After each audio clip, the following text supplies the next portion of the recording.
আজকে এলো আমাদের বাড়িতে দিদি জামাই বাবু, আর আজকে রাত্রে খাওয়া দাওয়া করার সময় সবাই মিলে প্রচুর মজা করলাম। তো চলো গল্পটা তোমাদের আমি প্রথম থেকে বলি।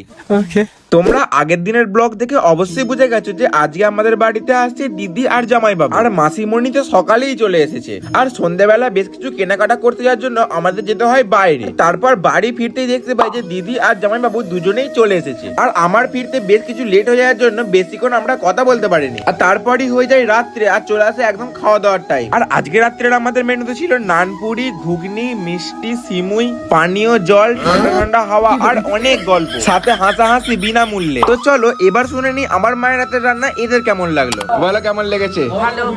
বলো দিদি কেমন লাগলো খেয়ে আমাদের বাবা দারুন। জামাইবাবু বলো কেমন লাগলো খেয়ে আমাদের নতুন মেনু? জামাইবাবু ভালোই লেগেছে। জামাইবাবু বলছে যে ভালোই হয়েছে, মানে বিয়ে বাড়ির থেকেও ভালো হয়েছে। এবার তোমরা কমেন্টে জানাও তোমাদের কেমন লাগলো।